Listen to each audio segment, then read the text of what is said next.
السلام علیکم۔ واقعہ افق، یہ واقعہ سورہ نور کی آیت نمبر 11 تا 24 میں مذکور ہے۔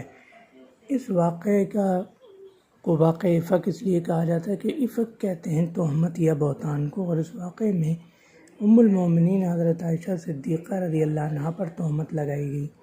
واقعہ کچھ یوں ہے کہ غزوہ بنی مصطلق جو 6 ہجری کے قریب ہوا تھا، اس سے واپسی پر ایک مقام پر حضرت عائشہ صدیقہ رضی اللہ عنہا کا ہار کھو گیا۔ وہ ہار انہیں اس وقت ملا جب لشکر جا چکا تھا۔ اتفاق سے لشکر کے ایک فرد حضرت صفوان بن معطل رضی اللہ عنہ جو سابق المسلمین میں سے تھے، وہ بیمار تھے اور آرام کرنے کے لیے رک گئے تھے۔ وہ وہاں اس وقت موجود تھے تو حضرت عائشہ صدیقہ رضی اللہ عنہ اسی جگہ آئیں جہاں سے لشکر نے کوچ کیا تھا۔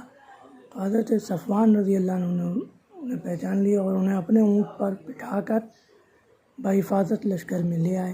اس بات پر چند منافقین نے کچھ پروپیگنڈا کیا، کچھ الزامات لگائے۔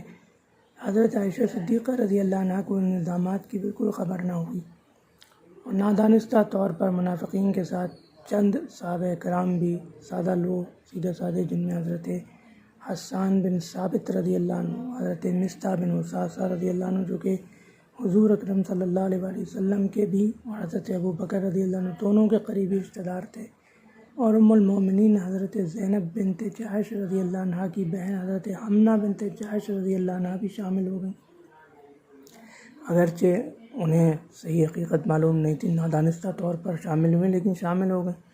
تو پھر اس کے بعد حضرت عائشہ صدیقہ رضی اللہ عنہ خود بیان کرتی ہیں کہ مجھے بخار ہو گیا۔ تو ایسے موقع پر حضرت مصطح رضی اللہ عنہ کی والدہ میرے ساتھ رہتی ہیں۔ ایک موقع پر ان کی زبان سے نکل گیا کہ کہ مصطح نے آپ کے خلاف ایسی بات کی ہے۔ تو حضرت عائشہ صدیقہ رضی اللہ عنہ کو بہت غم ہوا، پہلے ہی انہیں بخار تھا، بیمار تھیں۔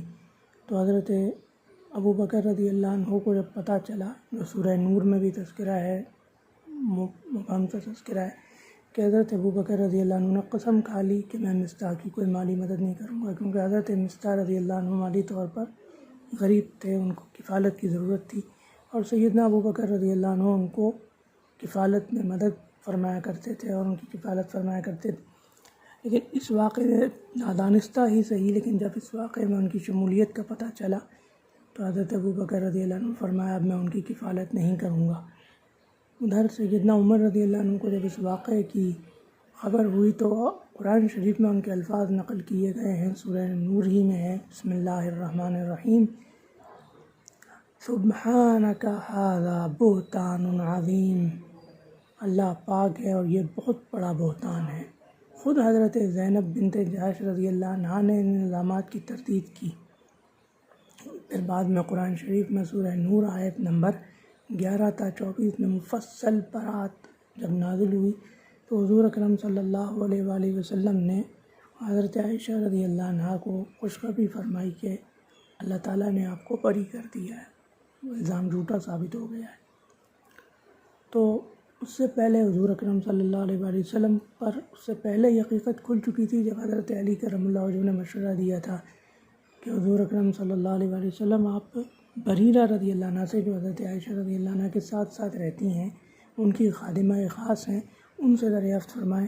جب ان سے دریافت فرمایا گیا تو انہوں نے عرض کی حضور سوائے ناتجربہ اور بھولے پن کے عیب کہنے والی کوئی بات ان کے اندر نہیں، بہت معصوم ہیں، بہت بھولی والی ہیں، آٹا گوندنے بیٹھتی ہیں، سو جاتی ہیں تو بکریاں کے آٹا کھا جاتی، بس یہ بات ہے اور کوئی بات نہیں، برائی والی تو کوئی بات ہے ہی نہیں۔